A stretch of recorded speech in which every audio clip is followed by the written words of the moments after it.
Dear students, আশা করছি তোমরা সকলেই খুব ভালো আছো।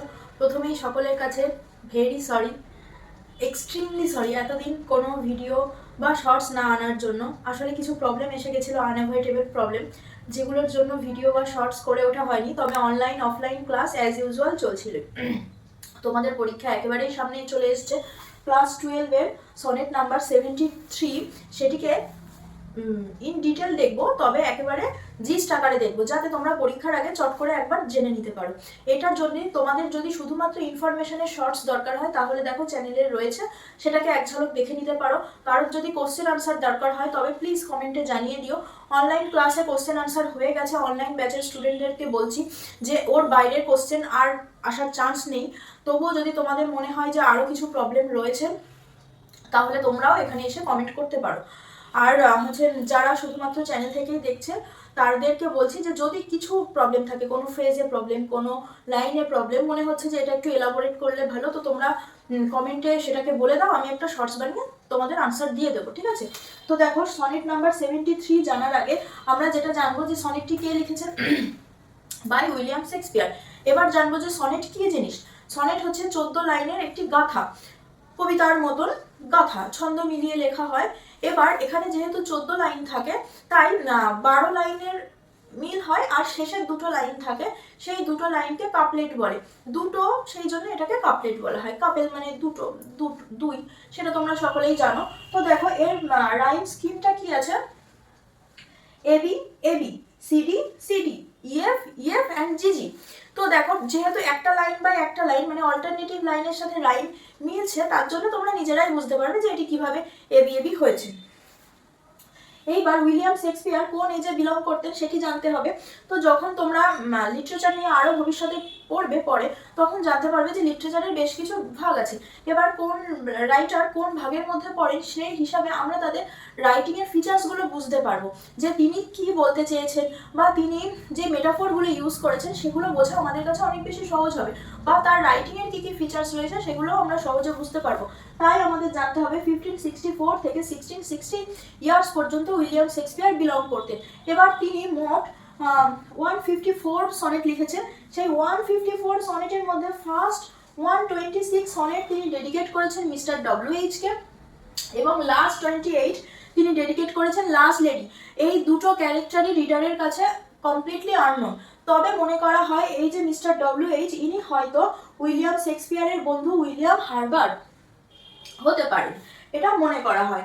আর এই সনেটটার মেন থিম কি রয়েছে, যখন আমি লাইন বাই লাইন পড়বো তখন তো তোমাদের কাছে থিম ক্লিয়ার হয়েই যাবে, তবুও আমি একটা থিম বলে রাখছি, তাহলে কি হয় না, তোমাদের বুঝতে বা লাইনের সাথে কানেক্ট করতে সুবিধা হবে। দেখো, আমরা তো লিভিং বিং যারা আছি, জ্যান্ত যারা আছি, তারা তো সবাই একটা না একটা দিন মরবই, তাই তো? এটা হচ্ছে আলটিমেট ট্রুথ অফ লাইফ। মানে জীবনে আর যা কিছুই হোক না কেন, সেটার কোনো গ্যারেন্টি নেই যে কি হবে হবে না, কখন হবে হবে না, আমরা কিছু জানি না। কিন্তু একদিন যে মরবো এইটা তো ঠিক, কিভাবে মরবো কখন মরবো জানি না, মরবো এইটা তো ঠিক। তো এইটা হচ্ছে আলটিমেট ট্রুথ অফ লাইফ। এইটা কবি তিনি বুঝে গেছেন এবং তিনি তার এই সনেটের মাধ্যমে প্রকাশ করেছেন। তার বন্ধুকে ডেডিকেট করছে, তিনি হয়তো তার বন্ধুর সাথে পার্কে বা কোথাও একটা গেছেন যেখানে তিনি একটু ভাবুক প্রকৃতির হয়ে যেতে পেরেছেন, মানে একটা নিরালা নিঝুম জায়গা যেখানে গিয়ে একটু শান্তিতে ভাবা যায়, এই রকম একটা জায়গা। তাহলে তুমি মুড কি পাচ্ছ? মুড পাচ্ছ স্যাড অ্যান্ড থটফুল, মানে একটু বিষণ্ণ তো বটেই, কবিতাটা একটু বিষণ্ণ বটেই, কেন কি মৃত্যু কি আমাদের জীবনে আনন্দদায়ক কিছু না, তো একটু বিষণ্ণ এবং কবি ভাবুক হয়ে যাচ্ছে, এইটা হচ্ছে এর মুড। আর দেখো, এই কবিতাটা কবে পাবলিশ হয়েছে? 1609 ইয়ার্সে এটি পাবলিশ হয়েছে। এটিকে কেন জানতে হবে? তার কারণ কখনো হয়তো কিছু শর্ট কোশ্চেনে তোমাদের লেখার হেল্পের জন্য দরকার হতে পারে, যে এই সনেট পাবলিশ ইন দিস ইয়ার। ব্যাকগ্রাউন্ডে বেশি একটা যাচ্ছি না, তোমাদের ডিরেক্ট সনেটটাকেই বুঝিয়ে দিচ্ছি। তো দেখো, উইলিয়াম শেক্সপিয়ার সনেট 73। তো এখন আমরা লাইন বাই লাইন পড়বো। রাইম স্কিমটা একটু মিলিয়ে নাও, যেটা বললাম। দেখো, behold, third line cold, second line হ্যাঁ, ফোর্থ লাইন স্যাড। তো অল্টারনেটিভ লাইনে রাইম মিলছে, তাহলে A B. Next para C D C D, এইভাবে চলছে। তো দেখো, দ্যাট টাইম অফ ইয়ার দাও মাস্ট, দাও মিন্স ল্যাটিন ওয়ার্ড, এখানে দাও মিন্স ইউ, তুমি, মানে এই মিস্টার উইলিয়াম হার্বার্ট, এনার কথা বলা হয়েছে। সরি, এইভাবে না বলে এইটা বলাই ক্লিয়ার যে mister WH। That time of year thou must in my behold when yellow leaves or none or few do hang upon those boats which sag against the cold bear ruined chorus where late and sweet bird sang। দেখো এইখানে sweet bird এখানের মধ্যে দিয়েও কবি কিন্তু একটা reference টেনেছেন, তখনকার political একটা ব্যাপারও আসছে। তো দেখো এই যে কবি লেখক এরা কি করেন, এরা হচ্ছে সমাজের কাছে একটা আয়না হিসাবে তুলে ধরেন, মানে তখনকার পুরনো সমাজ কেমন ছিল আমরা কি করে জানতে পারি, সেটা কারোর না কারোর লেখা কিছু থেকেই জানতে পারি। তো সেই রকমই এই সনেট নাম্বার 73 থেকেও আমরা একটা রেফারেন্স পাই, যেটা হচ্ছে কিং হেনরি 8, যিনি তখনকার দিনে রাজা হয়ে এসেছিলেন এবং রাজা হয়ে আসার ফলে তাদের একটা পলিটিক্যাল সোশ্যাল একটা ডামাডোল চলছিল, সেই একটা রেফারেন্স কবি দিয়েছেন। তো লাইন বাই লাইন পড়ি আরো ক্লিয়ার হবে। দ্যাট টাইম অফ ইয়ার মানে বছরের সেই সময়টাতে, কোন সময়টাতে, যখন পাতা ঝরে যায় বা গাছে পাতাগুলো হলুদ হয়ে যায়, কোনোটা হয়তো ঝরে পড়ে বা কোনোটা ঝুলে থাকে পড়বে বলে, এই রকম যেই কন্ডিশন সেটা কখন হয়, অটম বা লেট অটম বা উইন্টার এর আগের সময়টাতে। তাহলে এইগুলো তোমার কি ডিনোট করছে, প্রকৃতির ডিকে একটা অবস্থা, তাই তো? মানে মানুষের যেমন বয়স হয়, একটা ওল্ড এজ আসে, তো সেই রকমই প্রকৃতিও যেন একটা সময় নিজেকে এইরকম মানে তার রুইন কন্ডিশন চলে, তারপর সে তার জীর্ণ বিবর্ণ যা কিছু আছে সেগুলোকে ফেলে দিয়ে আবার নতুন করে মানে নতুন গাছে পাতা জন্মায় বা প্রকৃতি যেন নতুন করে সেজে ওঠে, এরকম মনে হয়েছে। তো আমরাও তো প্রকৃতিরই একটা অংশ, তাই না? মানুষ কখনো কখনো হয়তো ভুলে যায়, কিন্তু এটা তো সত্যি যে মানুষ প্রকৃতিরই একটা অংশ। তো সেই প্রকৃতির অংশ হয়ে আমি তো প্রকৃতির নিয়মের বাইরে বেরোবো না, প্রকৃতির নিয়মেই চলবো। সমস্ত কিছু একটা সময় শুরু আছে এবং তার একটা সময় শেষ আছে, শেষের আগে সেটা অবস্থাটা খারাপ হতে হতে তারপর সে একেবারে শেষ হয়ে যাবে বা মরে যাবে। তো সেই রকমই মানুষের জীবনেও একটা ওল্ড এজ আসে, তারপর মানুষটা মরে যায়, তাই তো?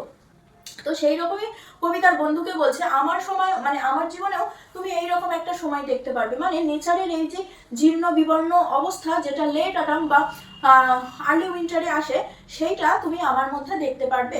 তার মানে কি আমি আর বেশি দিন বাপু পাচ্ছি না, তো তোমার সাথে আমার এখন যেই কথাবার্তা বা নস্টালজিক ফিল হওয়ার সেগুলো আমি এখন তোমার কাছে প্রকাশ করছি, এইটা হচ্ছে মেইন কথা। When yellow leaf or none or few do hang, যখন গাছে হলুদ পাতা ঝুলে আছে বা একটাও নেই, এই রকম অবস্থা তুমি দেখতে পারবে। upon those boughs which shake against the cold, যেগুলো ঠান্ডায় কেঁপে গেছে। শীত কিসের প্রতীক? বার্ধক্যের প্রতীক, তাই তো? তার মানে এটা মেটাফরিক্যালি ইউজ হচ্ছে যে শীতে যেমন একেবারে মানে কি বলা হয়, বাংলাতেও তো এটা বলা হয় তাই না, বুড়ো শীত। তার মানে কি শীত যেন বুড়ো, কদিন পরে মরে যাবে, তারপর আবার সামার আসবে, মনসুন আসবে, প্রকৃতি নতুন রূপে সাজবে। তো সেই রকমই যে শীতে ঠান্ডা হাওয়ায় যেমন গাছের পাতা ঝরে যাচ্ছে, গাছগুলো ন্যাড়া হয়ে যাচ্ছে, আমারও যেই আমার ইয়ং এজটা ছিল, আমার যেই চন্মনে ভাবটা ছিল, যৌবনটা ছিল, সেইটা আর থাকছে না।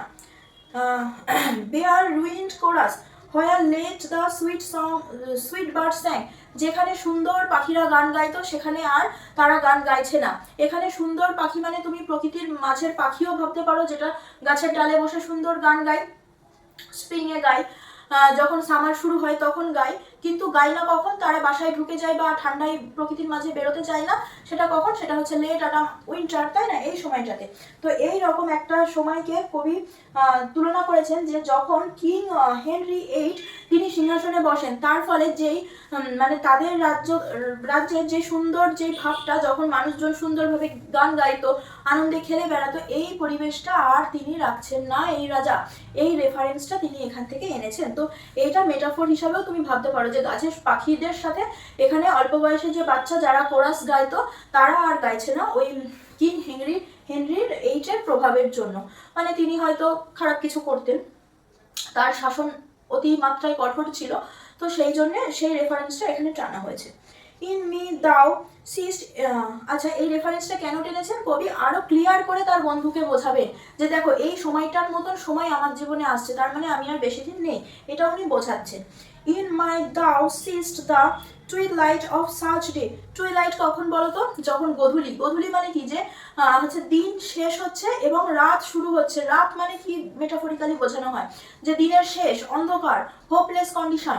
আর দিন মানে হোপফুল কন্ডিশন, একটা চনমনে প্রাণবন্ত ভিভাসিটি একটা কন্ডিশন, তাই তো? তো আমার জীবনের এই ভিভাসিটিগুলো শেষ হচ্ছে এবং শুরু হচ্ছে কি ওই ডিকে বা রুইন কন্ডিশনগুলো আমার জীবনে শুরু হচ্ছে, মানে আমি বুড়ো হচ্ছি, আমি মরে যাব। তো সেইটাই বলা হয়েছে যে আমার জীবনে যেন এই গধূলি সময় এসছে, as after the sunset fadest in the west, যেমন করে পশ্চিমে সূর্য ঢলে পড়ে তেমনভাবেই আমি যেন মৃত্যুর কোলে ঢলে পড়ছি। হুইচ বাই অ্যান্ড বাই, প্রতিটা লাইনে মেটাফোর, প্রতিটা লাইনে which by and by black night doth take away death second self that seals up in a rest. এটাও আরেকটা আইডিয়া, যে মনে করা হয় আমরা এখানে আসি মানে যতক্ষণ আমরা বেঁচে থাকি ততক্ষণ আমাদের কাজ থাকে, তাই না? আমরা কিছু না কিছু করছি, আমাদের ব্রেন যখন থেকে অ্যাক্টিভ হয়েছে তখন থেকে তো ব্রেন চলতেই আছে, তাই না? আমরাও কাজ করছি, কিন্তু যখন আমরা মরে যাব ওটা হচ্ছে আলটিমেট রেস্ট। বলে না আরআইপি মানে কি, রেস্ট ইন পিস, তার মানে কি রেস্ট করো, শান্তি করো। তো মরে গেলেই শান্তি, এরকম একটা বলা হয়। তো এইখান থেকেই মানে মৃত্যুর পরই আমার হচ্ছে আসল রেস্ট, এইটা কবি বলেছেন। যে ডে সেকেন্ড সেলফ মানে আরেকটা সেকেন্ড একটা অবস্থা রয়েছে, এই যে বেঁচে আছি এই ইহলোক, এটা একটা self, and second self is death, and সেখানেই হচ্ছে যে মানে আমি রেস্ট মানে বিশ্রামে থাকবো। In me thou seest the glowing of such fire that on the ashes of his youth doth lie, মানে সেই আগুনটা, যেই আগুনটা মানে ছায়ের ওপর জ্বলছে, তাহলে কি সেই আগুনটা ভালোভাবে জ্বলছে না, সে কিসের ছায়ের ওপর জ্বলছে, মানে নিভেই গেছে আগুনটা, মানে যতক্ষণ আমরা বেঁচে আছি ততক্ষণই আমাদের মানে এনার্জিটাকে তুমি যদি জ্বালানি হিসাবে কল্পনা করো তাহলে কি যে এই এনার্জিটাকেই তো আমরা ফুরিয়ে ফুরিয়ে মানে নিজেদেরকেই জ্বালানি হিসাবে দিয়ে দিয়ে একটা সময় এনার্জি শেষ হয়ে যাচ্ছে, আমরা মরে যাচ্ছি। তো এই যতক্ষণ মানে শেষের পথে একেবারে মানে ছায়ের মধ্যে আগুনটা চলছে অল্প অল্প করে, তো ওই যে কাঠ বা অন্য কোনো জ্বালানি যেটা দিয়ে আগুনটা জ্বলবে, আগুনটা তো সেই জ্বালানিটাকেই শেষ করে, তাই না? তো আমরাও এটাই যে এই রকম মোহের পিছনেই ছুটে বেড়াই যেগুলো আমাদেরকে শেষ করবে। তো এইভাবে ডিপলিও তিনি মেটাফরিক্যালি ইউজ করেছেন। অ্যাজ দ্য ডেথ বেড মানে মৃত্যু শয্যা, যেখানে কেন এটা শয্যা, কেন কি মরে গেলে শুয়েই পড়ে মানুষ, আর হচ্ছে যেহেতু এটাকে রেস্ট হিসাবে ভাবা হয়েছে তো শোয়া ঘুম এটা তো অবশ্যই একটা restful condition. Bed where on it must expire কাস্টম with that which it was nourished by, nourish মানে কি যেটা তোমাকে কিওর করছে, মানে তোমার সেবা যত্ন করছে, কিন্তু আগুনটা তো এই জ্বালানিটাকে গ্রাস করছে, তাই না? তো সেইটা কবি আর কি বলেছেন। অ্যান্ড লাস্ট কাপলেট, আচ্ছা লাস্ট কাপলেটে যাওয়ার আগে তোমাদেরকে একটা ইনফরমেশন দিয়ে দিই, সেটা হচ্ছে অনলাইন ক্লাস চলছে। অনলাইন ক্লাসে যারা ভর্তি হতে চাও তারা এই 7407801076 এই নাম্বারের সাথে কন্ট্যাক্ট করে নিও, আমাদের টিম তোমাদের ভর্তির ডিটেলস জানিয়ে দেবে। এবং এখানে ইউটিউবে তোমরা ভিডিও পেয়ে যাবে, রেকর্ডেড ভিডিও, তবে recorded video question answer writing এগুলো এতটা তো হয় না, কমপ্লিট হতে একটু টাইম লাগে, কিন্তু সেই টাইমটা অনলাইন ক্লাস বা অফলাইন ক্লাসে লাগে না, বা পরীক্ষা শেষ হওয়ার অনেকদিন আগেই সিলেবাস কমপ্লিটলি শেষ করে দেওয়া হয়। তো সেই টার্গেটটা অনলাইন অফলাইন ক্লাসে থাকে। ইনফ্যাক্ট কিছু কোশ্চেন অ্যানালাইসিস করা, পার স্টুডেন্টের খাতা চেক করা, এগুলো অনলাইন ক্লাসেই সম্ভব, এগুলো তো রেকর্ডেড ক্লাসে সম্ভব নয়। তো তোমরা যদি কেউ অনলাইন ক্লাস বা অফলাইন ক্লাসের জন্য ইন্টারেস্টেড হয়ে থাকো তোমরা এই নাম্বারের সাথে কন্ট্যাক্ট করে নিও। আর এই চ্যানেলে তোমরা তো দেখতেই পাবে ভিডিও, দেখে নিই লাস্ট কাপলেট। তবে লাস্ট কাপলেটে যাওয়ার আগে তোমাদের একটা হোমওয়ার্ক দিচ্ছি, তোমরা কমেন্টে জানাও যে তোমরা এখান থেকে কটা মেটাফরিক্যাল ওয়ার্ড পেয়েছো। প্রচুর আছে, প্রচুর মেটাফরিক্যাল ওয়ার্ড আছে, সেটার মধ্যে থেকে তোমরা 5টাকে জাস্ট কমেন্ট করো, এবং সেই 5টার মধ্যে যদি কোনোটা নিয়ে তোমাদের কোনো ডাউট থাকে সেটাও তোমরা কমেন্টে জানিও। আমি একটা শর্টস করে তোমাদের জানিয়ে দেবো, মানে আনসার দিয়ে দেবো যত তাড়াতাড়ি সম্ভব। তো হচ্ছে তোমাদের কিছু প্রবলেম থাকলে বা কোনো পার্টিকুলার ফ্রেজে প্রবলেম থাকলে, কোনো লাইনের প্রবলেম থাকলে সেটা তোমরা মেনশন করো, আমি আনসার দিয়ে দেবো। তো কাপলেটে চলো। দিস দাও prevents which make thy love more strong, to love that well which thou must live alone. দুঃখ করছেন যে আমার বন্ধুকে আমি আর ভালোবাসতে পারবো না, তো তিনি তাই তার বন্ধুকে বলছে যে তুমি এখানে আমাকে একটু বেশি করে ভালোবেসে নাও, কেন কি আর কদিন পরে তুমি আমাকে আর পাবে না। তো মানে এই ভালোবাসাটাকে তোমাকে অচিরেই ছাড়তে হবে, বা আমাকেও অচিরে ছাড়তে হবে। তার জন্য তুমি এই ভালোবাসাটাকে আরো বেশি করে জোরালো করো, মোর স্ট্রং, আরো অনেক বেশি করে জোরালো করো, যাতে করে কিনা মানে তোমার জীবনে আর আফসোস না থাকে যে ইস মানুষটা চলে গেল, তাকে তো আর ততটা ভালোবাসতে পারলাম না যতটা সে ডিজার্ভ করতো, এই ব্যাপারটা যেন না থাকে। তো কবি শেষ কাপলেট দুটোতে এইটা বলেই কনক্লুশন টেনেছেন যে হ্যাঁ, একটা তো সমস্যা তুমি দেখতেই পেলে, মানে সনেটের প্রথম 12 লাইনে হয় কি একটা সমস্যাকে ডেসক্রাইব করে, শেষ দুটো লাইনে তার কনক্লুশন টানে। তো কবি প্রথম 12 লাইনে প্রচুর ডেসক্রিপশন দিয়েছেন, প্রচুর মেটাফরিক্যাল ওয়ার্ড ইউজ করেছেন এটা বোঝানোর জন্য যে কিভাবে তার জীবনটা প্রকৃতির নিয়মে শেষ হচ্ছে, এবং শেষ দুটো লাইনে তার কনক্লুশন বা সমাধান এইভাবে বলেছেন যে তাহলে তুমি কি করবে, তুমি আমাকে একটু করে বেশি ভালোবেসে নাও, যাতে তোমার মানে আমাকে অচিরেই যে একদিন ছাড়তে হবেই সেটা আলটিমেট ট্রুথ, ডেথ তো আসবেই, তো তার জন্য তোমার কোনো আফসোস থাকবে না। এই কথাটা বলা নেই যে তার জন্য কোনো আফসোস থাকবে না, কিন্তু কবি এটাই তার বন্ধুর কাছে রিকোয়েস্ট করছে। তো এই হচ্ছে পুরো সনেটের মিনিং। তোমরা কমেন্টে জানাও যে কেমন লাগলো, আর তোমাদের হোমওয়ার্ক হিসাবে তোমরা বলো 5টা মেটাফরিক্যাল ওয়ার্ড এর মধ্যে কি কি আছে, এবং এটা নিয়ে আর কিছু তোমাদের প্রবলেম আছে কিনা। তো আজ ক্লাস এই পর্যন্ত। এর কোশ্চেন আনসার আমি রেকর্ডেড ক্লাসে দিলাম না, কেন কি এর কোশ্চেন আনসার দিলে ভিডিওটা অনেকটা বড় হবে।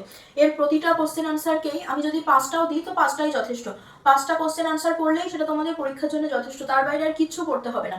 সেখান থেকেই তোমরা পরীক্ষায় সব লিখতে পারবে এবং সব কমন পাবে, এইটুকু গ্যারেন্টি দিতে পারে। কিন্তু সেই 5টা কোশ্চেনকেই বোঝাতে গেলে ভিডিওটা আরও লং হয়ে যাবে, ওটার জন্য অন্য একটা ভিডিওতে আমি জানিয়ে দেবো, মানে আমি বুঝিয়ে দেবো আর কি। আর অনলাইন ক্লাসে যারা আছো তাদের তো কোশ্চেন আনসার অ্যানালাইসিস হচ্ছেই, তোমাদের যদি আরও কিছু প্রবলেম থাকে তোমরাও এখানে এসে কমেন্ট করতে পারো। তো আজ এই পর্যন্তই, পড়াশোনা চালিয়ে যাও এবং খুব ভালো করো পরীক্ষার রেজাল্টে। নেক্সট ভিডিওতে দেখা হচ্ছে।